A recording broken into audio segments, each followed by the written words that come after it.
You know, when we think about great architecture, we usually picture skyscrapers or grand lobbies, but some of the most important design happens in the places we often overlook. Today, we're diving into one of those spaces, the public restroom. Because when it's done right, it's not just a room, it's a blueprint for dignity, independence, and real inclusion. We see this symbol everywhere, right? But what does it actually take to make the space behind that door truly work for everyone? Well, that's where the Americans with Disabilities Act, or ADA, comes in.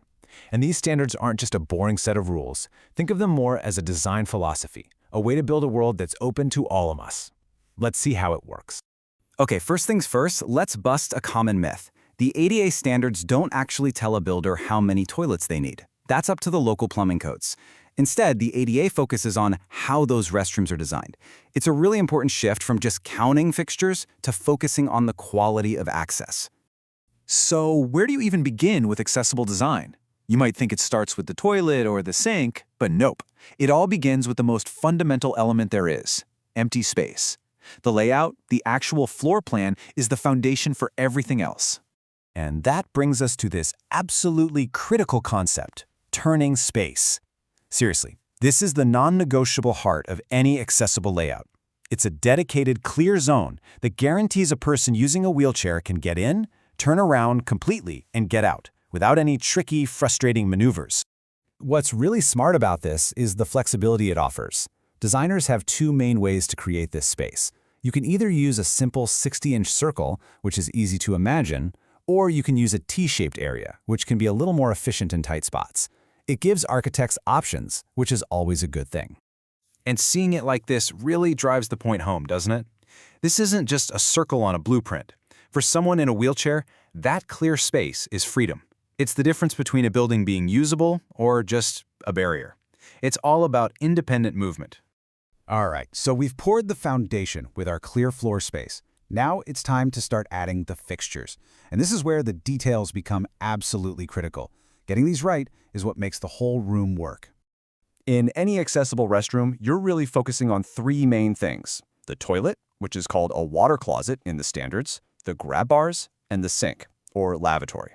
Each one has its own very specific set of requirements. So let's get into it. Let's start with the toilet height.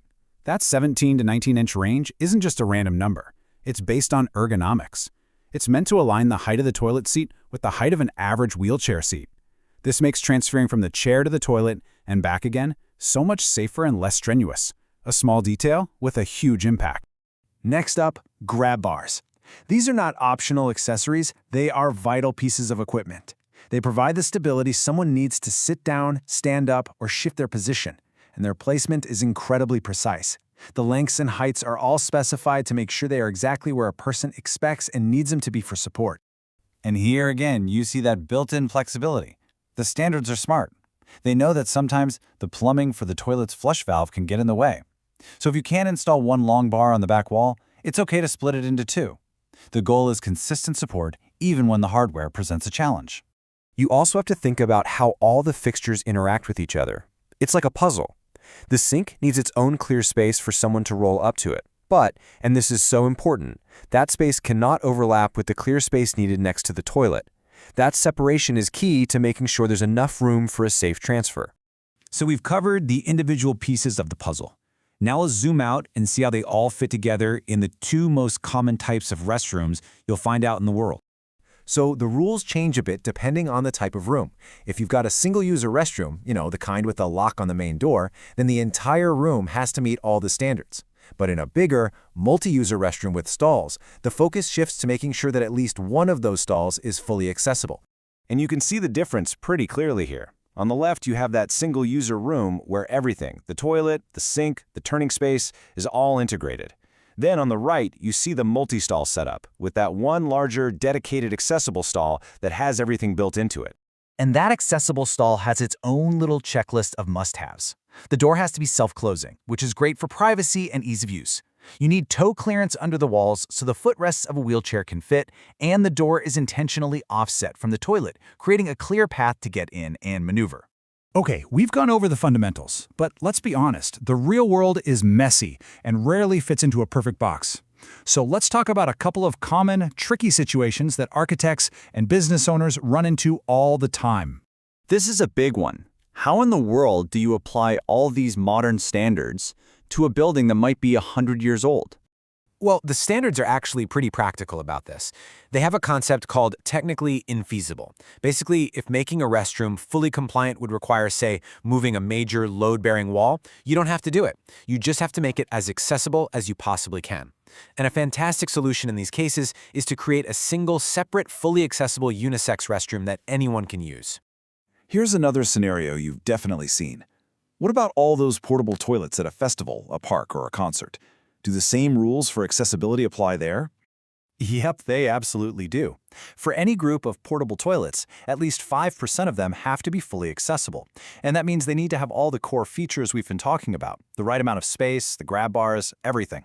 Just because something is temporary doesn't mean it's exempt from providing equal access.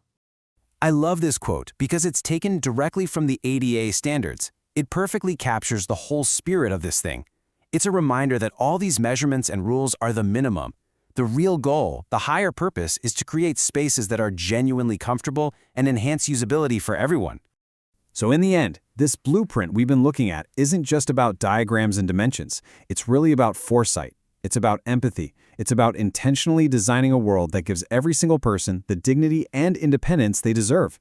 So the next time you walk into a public restroom, I guarantee you'll see it with new eyes. You'll understand the story that the space is telling, the purpose behind the toilet's height, the exact placement of the grab bars, and the profound importance of that empty circle on the floor. Now that you've unlocked the blueprint, how will you see these everyday spaces differently?